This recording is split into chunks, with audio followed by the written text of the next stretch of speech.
Alright, what's going on, you guys? It's Resto, and in today's video we're going to be covering the 20 Twink Mistweaver monk. As per usual, we're going to keep these videos short and sweet and to the point. Just like all the other guides, these guides are going to be tailored to wargaming and not for pugs. On retail, it is not worth promoting in its current state, with it being a current one-shot fest. However, don't worry, if you are still interested in that degenerate behavior, stand by. I will still include pug information. Like all the other guides, the gear that you see on the screen is exactly what I wore in the gameplay. If you haven't watched it, I recommend you go ahead and do so, just so you can get an idea how the class performs. When it comes to the Mistweaver monk, the stat priority is going to be haste versatility. With it being a level 20, you can put a little bit of mastery into your build. It's not going to hurt. It does help a little bit.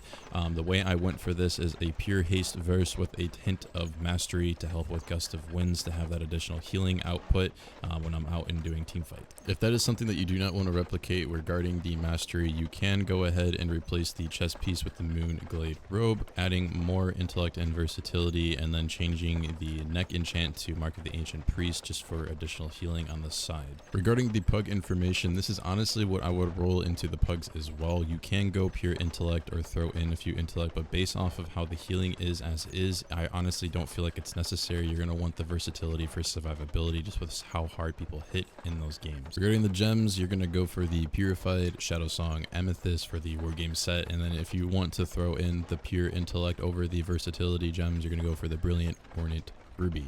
And then for the pugs, I would go Shadowland gems. Honestly, I would go for both doublets and then go into versatility clusters. This should help you guys with not only survivability as well, but it'll also help you with speed. This is really nice for Mistweavers.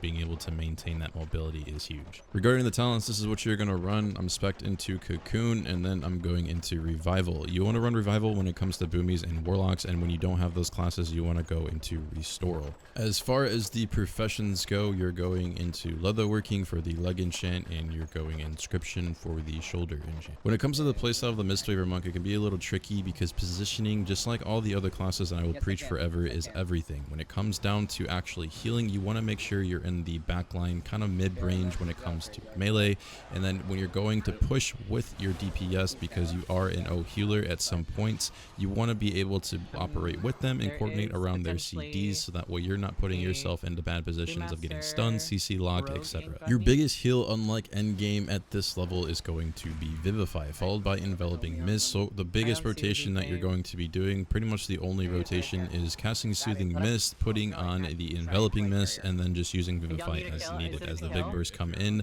Vivify will be instant. As far as Cocoon or Revival / Restoral goes, it really just goes down to the field of play and what's going on in that current situation. If you see one person really getting nuked, you can go ahead and throw Cocoon on there to save their life. But if your entire team is rotting down, this is where Revival comes into play. From the Warlocks or the Boomies, you can go ahead and cast that spell. You only want to do that when they're quite low, because if you use it, it is a really big and strong spell, so you don't want to waste it and you don't want to throw it to the gutter, and when you can be using it in vital situations. If you run into a situation where you've already utilized your instant Vivify cast and you need to use another one on someone else, you can cast Thunder Focused Heat. This allows you to cast another instant Vivify at the cost of no mana. If they aren't needing a giant heal, you can also use the instant cast for Enveloping Mist. Thunder Focused Heat isn't just for healing. You can also use this as an offensive to be able to assist your DPS when making a kill, whether it's on an enemy player or the FC with the Rising Sun Kick combo.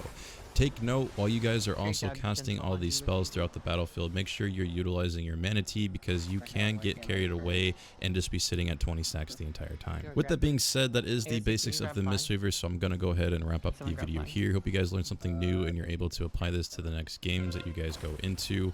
So with that being said, if you guys enjoyed this video, give it a like. If you really liked it, give it a favorite. Commenting is free, as well as subscribing.